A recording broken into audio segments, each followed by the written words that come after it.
خدا کا خوب ہے یہ احسان، خدا کا خوب ہے یہ احسان، خدا کا خوب ہے یہ احسان، خدا کا خوب ہے یہ احسان۔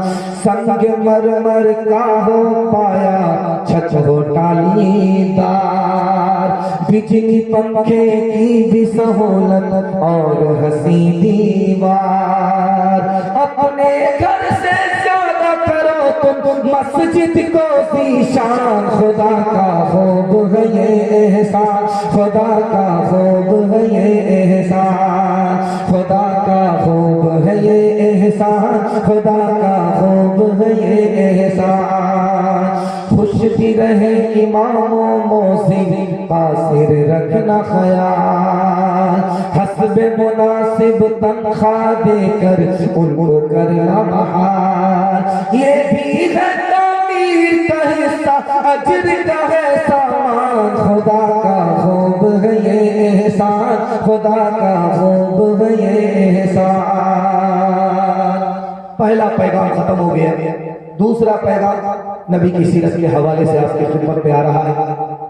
دھیان سے سنیے گا، اگر اس دور میں مالدار بننا ہے تو صرف آپ کو دو کام کرنا پڑے گا، حساب سے خرچ کیجئے، حلال کمائیے۔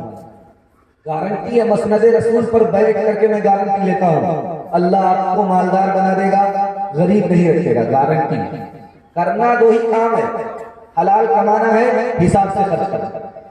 ہمارے نبی کے زمانے میں دو ہی دعوت تھی کھانے کی، ایک دعوت کا نام تھا ولیمہ، دوسری دعوت کا نام تھا عقیقہ۔ ولیمہ کون کراتا تھا؟ لڑکے والا، اپنے دروازے پر بلا کر کے اپنی حیثیت سے اپنے رشتہ دار کو کھانے کی دعوت کرتا تھا، جس کا نام تھا ولیمہ۔ اور ایک دعوت تھی، اس کا نام تھا عقیقہ، کہ اللہ نے شادی کے بعد اولاد دے دی، اس شکرانے میں اپنے رشتہ دار کو بلا کر کے بچے کا باپ عقیقہ کر رہا ہے، یہ دوسری دعوت۔ لیکن جب ہمارا دور آیا، ہم نے پیسے کو پانی کی طرح بہایا، کنگال ہو گئے اپنے چال پر، اور الزام رکھا خدا پر کہ ہمیں کنگال کر دیا۔ ہم نے 3 دعوتوں کا اضافہ کیا، نیا مکان بنایا، پیسے کو پانی کی طرح بہایا، لوگوں کو دعوت کھلائی، اور بارات کی دعوت کا اضافہ ہم نے کیا۔ حضور کے زمانے میں ولیمہ تھا، بیٹی والے کے ذمہ دعوت نہیں تھی، ہم نے اضافہ کر دیا، بارات کو کھلانے کی ذمہ داری بیٹی والے کے اوپر رکھ دیا۔ اسی طرح بیٹے کا ختنہ ہوا، اس پر بھی دعوت کا اضافہ ہوا۔ دعوت تو ہوتا گیا، اضافہ کرتے گئے، لیکن ہم کنگال ہوتے چلے گئے۔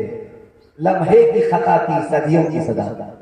جانتے آپ کو سن کر کہہ رہے ہوگی، دیوبند ایک جگہ ہے، وہاں کے ایک نواب کا نام تھا نواب مرحوم مظفر۔ اتنے بڑے نواب تھے کہ ان کے دروازے پر ہاتھی باندھا جاتا ہے، لمبا چوڑا دروازہ تھا، ایک دروازے سے ہاتھی داخل ہوتا تھا، دوسرے دروازے سے نکل جاتا تھا، اتنا بڑا نواب تھا۔ جانتے ہیں اللہ نے حساب سے پیسہ خرچ کرنے کے لیے کہا تھا، لیکن بے حساب پیسہ خرچ کر دیا۔ نقصان کیا ہوا؟ دکھانے کے لیے کہا۔ اپنے بیٹے کا جب ولیمہ کیا تو 1000 گاؤں کے لوگوں کو دعوت دی، 1000، اور 7 دنوں تک ولیمہ چلتا رہا، 7 دنوں تک ولیمہ چلتا رہا، 1000 گاؤں کے لوگوں کو دعوت دی۔ نتیجہ کیا ہوا؟ قاری محمد طیب صاحب رحمۃ اللہ علیہ لکھتے ہیں کہ لوگوں جا کر کے دیکھو، دیوبند میں جس نواب نے اپنے بیٹے کا ولیمہ 7 دن کھلایا تھا، 1000 لوگوں کو دعوت دی تھی، آج ان کے خاندان کے لوگ بھیک کا کٹورا لے کر کے بھیک مانگ رہے ہیں۔ میں ہاتھ جوڑ کر کے آپ سے کہتا ہوں، ایک حلال کمائیے، حساب سے خرچ کیجئے، میں گارنٹی لیتا ہوں اللہ آپ کو غریب نہیں رکھے گا، امیر بنا دے گا۔ ہاتھ اٹھائیے، دوسرے کو دکھا کر کے ولیمہ کریں گے انشاءاللہ۔ حقیقت خورا فت میں کھو گئی، یہ امت روایات میں کھو گئی، حقیقت خورا فت میں کھو گئی، یہ امت روایات میں کھو